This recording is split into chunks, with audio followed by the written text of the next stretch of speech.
असम, झारखंड और मणिपुर से एक डिस्ट्रिक्ट ईच है। हम स्टेट से संपर्क बनाए हुए हैं और स्टेट को गाइडेंस देते हुए कि किस तरह से हम वहां पर इन्फेक्शन के स्प्रेड को कंट्रोल करें, उसके विषय में कार्य कर रहे हैं। वाइल ओवरऑल हमने देखा है कि देश में अभी भी 13,000 के करीब केसेस आ रहे हैं,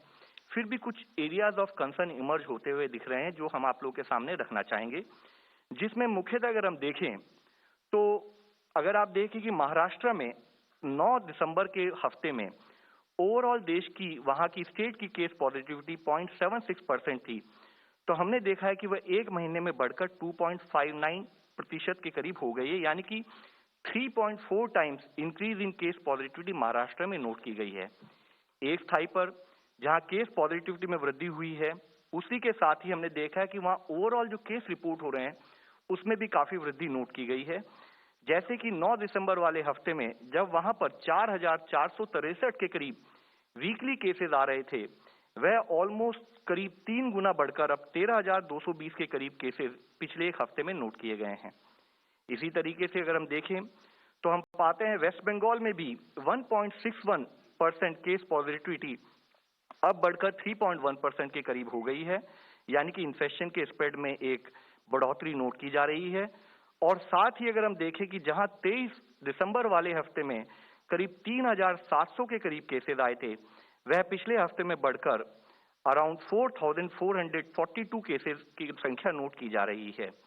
इसी तरह से अगर हम केरला में देखें तो पिछले हफ्ते जहां वहां पर केस पॉजिटिविटी 0.58% थी, उसमें भी एक बढ़ोतरी 0.75% के करीब पिछले एक हफ्ते में नोट की गई है। और इसी के साथ ही केसेस की संख्या में भी एक राइजिंग ट्रेंड नोट किया जा रहा है। दिल्ली का केस अगर हम एनालाइज करें तो हम पाते हैं कि जहां दिल्ली में एक महीने पहले करीब 0.11% केस पॉजिटिविटी थी, वह बढ़कर अब करीब 1% के करीब हो गई है। और साथ ही एक पैरेलल विषय के रूप में हमने देखा कि जहां 9 दिसंबर तक 541 केसेस आ रहे थे, वह ऑलमोस्ट 4.7 टाइम्स बढ़ते हुए अब 2,587 केसेस पिछले एक हफ्ते में नोट किए गए हैं। इसी तरह अगर हम देखें कर्नाटका में पिछले एक हफ्ते में जहां केस पॉजिटिविटी 0.31% थी, उसमें बढ़कर 0.52% हो गई है। इसी तरह से अगर 2014 केसेस अगर 23 दिसंबर वाले सप्ताह में नोट किए गए तो वह भी बढ़कर 2,533 के करीब केसेस पिछले एक हफ्ते में नोट किए गए हैं। गुजरात में भी इसी तरीके से 0.19% केस पॉजिटिविटी बढ़कर अब 0.54% हो गई है। और अगर पिछले एक हफ्ते के डेटा को एनालाइज करें तो देखते हैं कि जहां 495 केसेस एक हफ्ते में आ रहे थे, वह बढ़कर 3.4 टाइम्स यानी कि 1,711 केसेस पिछले एक हफ्ते में नोट किए गए हैं। हम यह विषय आप सबके सामने इसलिए बताना चाहते हैं कि अगर हम ज्योग्राफिकल स्प्रेड देखें तो ओवरऑल देश के अगर नंबर आज भी हमें लिमिटेड दिखाई देते हैं, फिर भी कुछ इमर्जिंग एरियाज ऑफ कंसर्न है और जरूरत है कि उन एरियाज में हम स्प्रेड ऑफ इन्फेक्शन को रोकने के लिए रिक्वायर्ड कार्य करते रहें। इसी तरीके से हमने देखा है कि कुछ जिलों में भी sudden increase in cases note किया गया है, जैसे मुख्यतः मुंबई महाराष्ट्र में अगर आप देखें तो 7 दिसंबर से लेकर 28 दिसंबर वाले हफ्ते यानी कि 4 हफ्तों में केसेस की संख्या 1,392 से बढ़कर 6,787 केसेस हुए, यानी कि approximately 4.8 time increase in cases. Pune में भी इसी तरह से काफी अधिक संख्या में केसेस और एक राइजिंग ट्रेंड नोट किया जा रहा है। महाराष्ट्र में सिमिलर वे में अगर आप देखें तो थाने में भी राइजिंग ट्रेंड नोट किया जा रहा है। बेंगलुरु अर्बन में कंटिन्यूड बेसिस पर राइजिंग ट्रेंड दिख रहा है। चेन्नई में भी इसी तरीके से 1,039 केसेस की बजाय 1,720 केसेस या एक हफ्ते में वृद्धि नोट की गई है। मुंबई सबअर्बन हो, गुड़गांव हो, अहमदाबाद हो या नासिक हो, इन सभी जिलों में भी एक राइजिंग ट्रेंड इन केसेस नोट किया जा रहा है। हम इन स्टेट से संपर्क किए हुए हैं और required advice in terms of कि क्या एक्शन लिया जाए फील्ड पर कि इन्फेक्शन के स्प्रेड को रोका जाए, उस पर कार्य किया जा रहा है। यहाँ जब हम देश की परिस्थिति के बारे में बात कर रहे हैं, आज जरूरी है कि हम ग्लोबल परिस्थिति को भी समझें और उसमें हम आप लोगों के सामने बताना चाहेंगे कि आज पूरी दुनिया में करीब 2,68,00,000 के करीब एक्टिव केसेस हैं और ऑन एन एवरेज पिछले एक हफ्ते में 10 लाख से अधिक केसेस पूरी दुनिया में नोट किए जा रहे हैं। और उसमें भी सबसे मुख्य इशू यह है कि अगर आप देखें कि जो सर्जेस पूरी दुनिया में नोट की गई हैं, तो जहां एक समय सर्ज में 8,92,000 के करीब केसेस थे, जो कि हमने जनवरी 2021 में नोट किया, इसी तरह अप्रैल के माह में 9 लाख के करीब केसेस एक सर्ज के रूप में नोट किया गया और 6 अगस्त के समय पर जहां 8,20,000 के करीब cases on an average daily basis पर रिपोर्ट होते थे, उनको नोट किया गया। तो अगर पिछले 24 घंटों का डेटा हम वर्ल्ड लेवल पर एनालाइज करें तो एक एरिया ऑफ कंसर्न इमर्ज होकर आता है कि करीब 17,17,482 केसेस पूरी दुनिया में रिपोर्ट हुए हैं। और इसको फर्दर अगर हम डिटेल में एनालाइज करें तो देखते हैं कि जिसमें 4 देश ऐसे हैं जो कि अराउंड 58%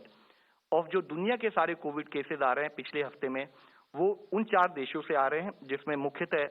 यूनाइटेड स्टेट्स से अराउंड 28.8%, यूके से 12.5%, फ्रांस से 10.1% और स्पेन से 6.7%। यहाँ मुख्य विषय यह है कि नॉट ओनली यही कंट्रीज हैं, ओवरऑल हर कॉन्टिनेंट में कई कंट्रीज के अंदर एक राइजिंग ट्रेंड इन केसेस नोट किया जा रहा है। जैसे अगर हम यूनाइटेड स्टेट्स का डेटा एनालाइज करें तो देखते हैं कि जहां 1,21,000 केसेस एक हफ्ते में आ रहे थे, वह 4 हफ्ते होते होते 3 लाख के करीब पहुंच गया है।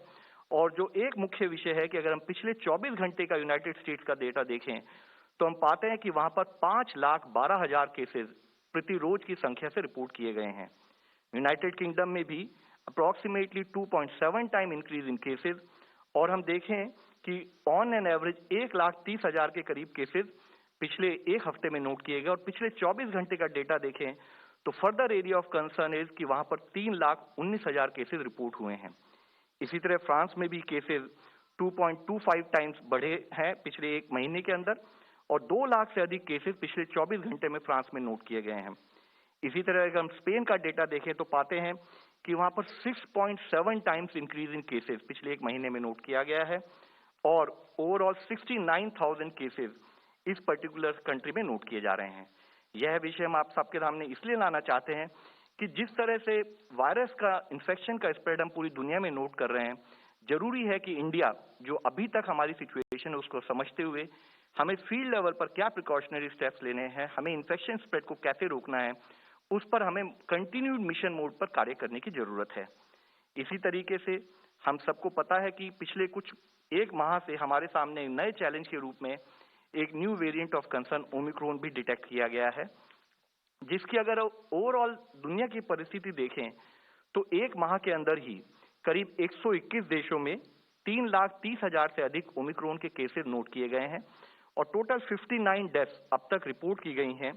जिसमें से मुख्यतः डेथ करीब 53 death United kingdom, 1 United states, 4 Germany और 1 ऑस्ट्रेलिया में रिपोर्ट की गई है।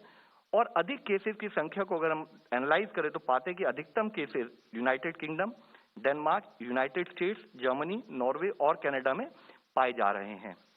इसी के साथ ही एक और एरिया ऑफ कंसर्न हम आप लोगों के सामने दिखाएंगे। इसमें यहाँ देखते हैं तो हम पाते हैं कि ओमिक्रॉन कई देशों में अब जो भी जीनोम सीक्वेंसिंग हो रही है वहां पर ओमिक्रॉन की परिस्थिति, यानी कि जितने वहां पर जीनोम सीक्वेंसिंग किए जा रहे हैं उसमें कितने परसेंट सैंपल ओमिक्रॉन पॉजिटिव पाए जा रहे हैं, उस डेटा को अगर हम देखें तो पाते हैं कि साउथ अफ्रीका में 96% केसेस ओमिक्रॉन पॉजिटिव पाए जा रहे हैं, यूनाइटेड किंगडम में 59%, इसी तरह यूनाइटेड स्टेट्स में 41% और फ्रांस में करीब 11% ओमिक्रॉन पॉजिटिव केसेस पाए जा रहे हैं। और साथ ही हम देखते हैं कि जहां एक तरफ एक पॉजिटिव ट्रेंड के रूप में साउथ अफ्रीका में केसेस में एक सर्ज के बाद फिर से केसेस में कमी नोट की जा रही है। ऐसा लगता है कि केसेस की संख्या में एक विजिबल कमी आई है, लेकिन उसी के साथ ही और दूसरे देश है, जैसे इससे पहले हमने आपको बताया है, चाहे वो यूके हो, यूएसए हो और फ्रांस हो, वहां पर अभी भी एक कंटिन्यूड सर्ज इन केसेस नोट किया जा रहा है। डब्ल्यूएचओ ने ओमिक्रॉन के बारे में जो अपना पिछला अपडेट 28 दिसंबर को दिया, उसमें उन्होंने बताया है कि ओमिक्रॉन जो वेरिएंट है उसमें पाया जा रहा है कि it has growth advantage over delta variant, और इसका डबलिंग टाइम 2 से 3 दिन है। और साथ ही ये देखा जा रहा है कि यह पर्टिकुलर वेरिएंट अब कई देशों में एक डोमिनेंट कोविड का वेरिएंट बनके हमारे सामने आ रहा है, जैसे कि हमने इससे पिछली स्लाइड में आपको दिखाया है। यूनाइटेड किंगडम हो, यूनाइटेड स्टेट्स ऑफ अमेरिका हो, उन देशों में यह बाकी वेरिएंट को रिप्लेस कर मेजर डोमिनेंट वेरिएंट के रूप में उभर कर सामने आ रहा है। इसी के साथ ही यूनाइटेड किंगडम, साउथ अफ्रीका और डेनमार्क से जो इनिशियल डेटा आया है उससे यह पता लगता है कि ओमिक्रॉन वेरिएंट में एक रिड्यूस रिस्क ऑफ हॉस्पिटलाइजेशन है कंपेयर टू डेल्टा वेरिएंट। लेकिन साथ में डब्ल्यूएचओ ने यह भी कहा है कि उसकी डिजीज की सीवियरिटी या उससे संबंधित management in terms of oxygen, ventilation की रिक्वायरमेंट, यह डेटा अभी फर्दर आने की जरूरत है। इसको फर्दर एनालाइज करके ही एक निर्णय पर पहुंचा जा सकता है। डब्ल्यूएचओ ने यह भी बताया है कि चाहे कॉर्टिकोस्टेरॉइड्स हों या इंटरल्यूकिन 6 रिसेप्टर ब्लॉकर्स हों, यह अभी भी ओमिक्रॉन के लिए कंफर्टेबल पाए जाते हैं। इनसे हम मैनेज कर सकते हैं, इनसे ये अभी भी इफेक्टिव हैं। लेकिन मोनोक्लोनल एंटीबॉडीज में be able to less neutralise the Omicron variant, यह एक प्रिलिमिनरी डेटा के द्वारा पता लगता है। साथ ही डब्ल्यूएचओ ने बताया है कि चाहे पीसीआर टेस्ट हो, चाहे हमारे रैपिड एंटीजन टेस्ट हो, वह अभी भी ओमिक्रॉन वेरिएंट के लिए यूज किए जा सकते हैं। अगर हम ओवरऑल देश की परिस्थिति ओमिक्रॉन वेरिएंट के संबंध में देखें तो देखते हैं कि करीब 22 स्टेट्स में 961 के करीब ओमिक्रॉन वेरिएंट के केसेस पाए जा रहे हैं, जिसमें से 320 केसेस अब तक रिकवर भी हो चुके हैं। और मुख्यतः अगर देखें तो अधिकतम केसेस दिल्ली, महाराष्ट्र, गुजरात, राजस्थान, केरला और तेलंगाना इन स्टेट्स में पाए गए हैं। इसी के साथ ही हमने जैसे इससे पहले भी इस बारे में चर्चा की है कि ऑन ए कंटिन्यूड बेसिस, यानी कि जब 24 नवंबर को पहली बार साउथ अफ्रीका में ओमिक्रॉन वेरिएंट के बारे में बात की गई और उसके बाद 26 नवंबर को जब इसको वेरिएंट ऑफ कंसर्न के रूप में डिक्लेयर किया गया, तभी से कंटिन्यूड बेसिस पर देश पर इस पर निगरानी और इससे संबंधित क्या कार्य करना उस पर कार्य चल रहा है। पिछले हफ्ते हमने इस विषय में चर्चा की थी। उसके साथ ही कंटिन्यूड बेसिस पर 13 दिसंबर को केरला और मिजोरम में जहां की हाई पॉजिटिविटी थी या अधिक संख्या में केसेस नोट किए जा रहे थे, वहां पर सेंट्रल टीम्स ने जाकर स्टेट को रिक्वायर्ड सपोर्ट प्रोवाइड कराया है। इसी तरीके से स्टेट्स को एडवाइस दी गई है कि कंटेनमेंट मेजर्स जिले में बहुत जरूरी हैं, जिसमें कि पर्टिकुलरली रेस्ट्रिक्शन इंपोज की जाए जहां पर कि टेस्ट पॉजिटिविटी 10% से ज्यादा हो या हॉस्पिटल बेड्स की ऑक्यूपेंसी, चाहे वो ऑक्सीजन बेड हो और आईसीयू बेड्स हो, उनकी ऑक्यूपेंसी में 40% से अधिक की बढ़ोतरी नोट की जाए। यहाँ ये इसलिए जरूरी है कि हम अगर रिक्वायर्ड रेस्ट्रिक्शंस और रिक्वायर्ड मैनेजमेंट पर ध्यान दें तो हम केसेस को बढ़ने से रोक सकते हैं, उसकी संख्या में कमी ला सकते हैं। इसके लिए रेस्ट्रिक्शंस और कंटेनमेंट मेजर्स पर कार्य करने के लिए हमने स्टेट से रिक्वेस्ट की है। साथ ही माननीय प्रधानमंत्री जी के लेवल पर एक हाई लेवल मीटिंग हुई थी, जिसमें कोविड के विषय में, ओमिक्रॉन के विषय में और किस तरह से देश के हेल्थ सिस्टम को फर्दर अपग्रेड करने की जरूरत है, उस पर कार्य करने की जरूरत है और स्टेट लेवल पर क्या क्या कार्य होने उस पर विस्तृत चर्चा हुई थी। इसी के साथ ही सेक्रेटरी हेल्थ के लेवल पर सारी स्टेट्स के साथ वीसी करते हुए उनको भी क्या क्या हमें हेल्थ इंफ्रास्ट्रक्चर रिलेटेड कार्य करने हैं उस विषय में अवगत कराया गया है। साथ ही जैसे जैसे केसेस में थोड़ा सा अधिक संख्या में नंबर नोट किया गया है तो स्टेट को फर्दर गाइडेंस के लिए, सपोर्ट के लिए 10 सेंट्रल टीम भी 25 दिसंबर को 10 स्टेट्स में भेजी गई हैं, जिसमें मुख्यतः झारखंड, कर्नाटका, केरला, महाराष्ट्र, मिजोरम, पंजाब, तमिलनाडु, उत्तर प्रदेश, वेस्ट बंगाल और बिहार स्टेट्स हैं। और साथ ही मिनिस्ट्री ऑफ हेल्थ ने अपनी जो 27 दिसंबर की लास्ट एडवाइजरी इशू की है, उसमें उन्होंने बताया है कि जो मिनिस्ट्री ऑफ हेल्थ ने रिक्वायर्ड मैनेजमेंट से रिलेटेड एक नॉर्मेटिव फ्रेमवर्क की बात की है, उसको एक पकड़बंदी के तरीके से फील्ड लेवल पर इंप्लीमेंट किया जाए। हमने इस विषय में पहले भी चर्चा की है। ओवरऑल कोविड और ओमिक्रॉन की परिस्थिति को समझते हुए देश में और दुनिया में केसेस किस गति से बढ़ रहे हैं या किस तरीके से फैल रहे हैं, उसको समझ के, इमर्जिंग एविडेंस को समझकर डेली बेसिस पर 25 नवंबर से ही माननीय हेल्थ मंत्री साहब के लेवल पर एक मीटिंग की जाती है, जिसमें कि concern senior officials, public health experts और टेक्निकल एक्सपर्ट्स होते हैं, जिसमें कि इस इमर्जिंग एविडेंस को समझते हुए फील्ड पर किन किन कार्यों को करने की जरूरत है उनको प्रायोरिटाइज किया जाता है और उनको क्रियान्वयन का कार्य किया जाता है। स्टेट्स को जो मिनिस्ट्री ऑफ होम अफेयर्स ने 27 दिसंबर को अपनी जैसी एडवाइजरी इशू की है, उन्होंने स्पेसिफिकली बताया है कि जो मिनिस्ट्री ऑफ हेल्थ ने स्ट्रेटेजिक एरियाज ऑफ इंटरवेंशन बताए थे जो 21 दिसंबर वाले लेटर में, उन पर हर स्टेट को under disaster management act highlight करते हुए कार्य करने की जरूरत है, जिसमें मुख्यतः कंटेनमेंट एक्टिविटीज को बहुत एक सुदृढ़ तरीके से फील्ड पर किया जाए, जैसे कि restrictions in terms of night curfew हो, लार्ज गैदरिंग्स की रेगुलेशन हो, उस पर कार्य किया जाए। साथ ही टेस्टिंग एंड सर्वेलेंस एक बहुत इंपॉर्टेंट टूल है इन्फेक्शन कंट्रोल को मैनेजमेंट करने के लिए। तो टेस्टिंग जो है वह गाइडलाइंस के प्रकार से हो, कॉन्टैक्ट ट्रेसिंग और उसी तरह से सर्वेलेंस को फील्ड पर एक सुदृढ़ तरीके से करने की आवश्यकता है। क्लिनिकल मैनेजमेंट, साथ ही बेड कैपेसिटी का एनहांसमेंट और लॉजिस्टिक जैसे कि एम्बुलेंस या और हमारे होम आइसोलेशन के मैनेजमेंट को, उसको कार्य को भी कैसे किया जाए उसके बारे में स्टेट से रिक्वेस्ट की गई है। हम सबको पता है कि एक मेजर टूल हम लोगों के सामने वैक्सीनेशन है, तो साथ ही उससे संबंधित 100% कवरेज ऑफ फर्स्ट डोज और second dose vaccination for eligible beneficiaries को भी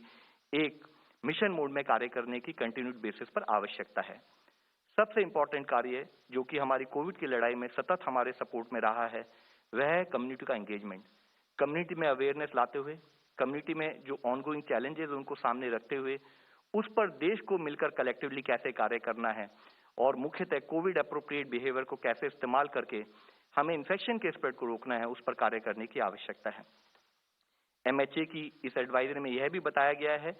कि मॉनिटरिंग के लिए जरूरी हो तो चाहे क्रिमिनल प्रोसीजर कोड सेक्शन 144 के तहत या कोई भी disaster management act, Indian penal code या कोई भी लीगल प्रोविजन हो, उसको इस्तेमाल करते हुए अगर किसी कारणवश after having created required awareness हम पाते हैं कि कहीं पर भी कोविड अप्रोप्रिएट बिहेवियर से संबंधित उन एक्टिविटीज का उल्लंघन किया जा रहा है, तो उसको कंट्रोल करने के लिए स्टेट लेवल पर रिक्वायर्ड कार्य किया जाए। देश में वैक्सीनेशन को कंटिन्यूड बेसिस पर आगे ले जाया जा रहा है। अब तक देश की अप्रोक्सीमेटली 90% ऑफ एडल्ट पॉपुलेशन को हम कवर कर चुके हैं फर्स्ट डोज के द्वारा। 84.16 करोड़ डोजेस फर्स्ट डोज के रूप में दी जा चुकी हैं। 59.67 करोड़ डोजेस सेकेंड डोज के रूप में देते हुए देश के 63.5% ऑफ द एलिजिबल पॉपुलेशन को कवर करते हुए देश ने अब तक 143.83 करोड़ डोजेस टोटल एडमिनिस्टर की हैं। हमारे फील्ड लेवल जो वर्कर्स हैं उनके कंटिन्यूड एफर्ट्स के चलते हम लोग अब 68 लाख के करीब वैक्सीन डोजेस प्रति रोज एडमिनिस्टर कर रहे हैं और अगर हम देखें तो इस एक माह में ही, पिछले माह में अब तक हम 19.72 करोड़ डोजेस अब तक देश में एडमिनिस्टर कर चुके हैं। इसी के साथ ही माननीय प्रधानमंत्री जी ने देश के अपने एड्रेस में यह फिर बताया था कि कोविड-19 वैक्सीन अब 15 से 18 साल के बच्चों के लिए भी 3 जनवरी से शुरू की जाएंगी। साथ ही जैसे कि हमने इस विषय में कई बार इस मंच पे भी चर्चा की है कि हेल्थ केयर फ्रंटलाइन वर्कर्स हमारे देश की एक बहुत बड़ी संपत्ति हैं, तो उनके लिए प्रिकॉशन डोज के रूप में वैक्सीन डोजेस को भी 10 जनवरी से स्टार्ट किया जाएगा। साथ ही हमारे वह नागरिक जो कि 60 साल से अधिक आयु के हैं और जिनको कोई कोमॉर्बिडिटी यानी कि कोई एग्जिस्टिंग बीमारियां भी हैं, उनको भी प्रायोरिटाइज करते हुए उनको ऑप्शन दी जाएगी कि वह भी प्रिकॉशन डोज को 10 जनवरी से ले सकें। इसी के साथ ही देश में हमारी जो वैक्सीनेशन जो चिल्ड्रन प्रिकॉशन डोज जो हमारी शुरू होगी, वह इससे पहले जैसे मैंने बताया है उसके लिए रजिस्ट्रेशन और अपॉइंटमेंट प्रोसेस, सेल्फ रजिस्ट्रेशन जैसे कि इससे पहले अलाउड था और फैसिलिटेटेड रजिस्ट्रेशन यानी कि आप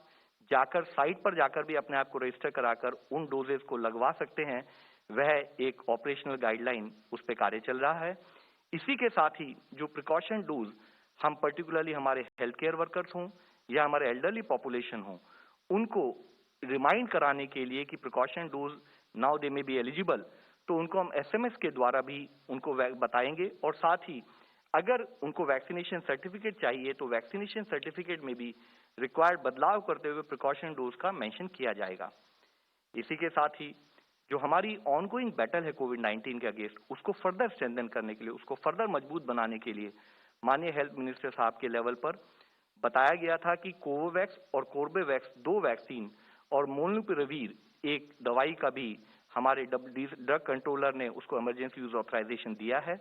और ये दोनों वैक्सीन जो हैं कोर्बेवैक्स और कोवोवैक्स, इनको 18 साल से अधिक लोगों को अलाउ किया जाएगा और पहली वैक्सीन जो है वह प्रोटीन सब यूनिट वैक्सीन है जिसको कि बायोलॉजिकल ई नाम की एक कंपनी बना रही है। दूसरी वैक्सीन सीरम इंस्टीट्यूट के द्वारा बनाई जा रही है। इसी तरीके से मोलनुपिराविर जो कि एक एंटीवायरल ड्रग है, उसको भी इमरजेंसी यूज के लिए अप्रूवल दिया गया है। यह पाया गया है कि यह ड्रग पर्टिकुलरली एडल्ट पेशेंट जिनको कि high risk of disease progression यानी कि जिनमें डिजीज के बढ़कर और कॉम्प्लिकेशन आने की संभावना है, उसके लिए यह काफी यूजफुल हो सकती है और यह ड्रग देश में 13 कंपनीज के द्वारा बनाई जाएगी और एक मेडिकल प्रेस्क्रिप्शन के तहत ही इसको मेडिकल स्पेशलिस्ट द्वारा प्रेस्क्राइब किया जा सकता है। इस विषय में बात करते हुए हम आप सबके सामने फिर से लाना चाहेंगे, जब माननीय प्रधानमंत्री जी ने देश को एड्रेस किया था तो उन्होंने कुछ मुख्य अंश कहे थे, जिसमें एक अंश था कि हमें अभी भी विजिलेंट रहने की जरूरत है। हमें अभी भी जरूरत है कि हम कोविड अप्रोप्रिएट बिहेवियर पर कार्य करें।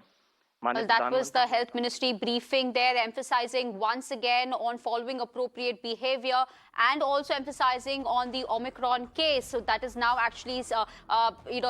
triggering widespread surge, not only in India, but across the world. So that's a word coming in from the Health Ministry there. Time to slip into a short break, but stay tuned. News and updates continue on the other side.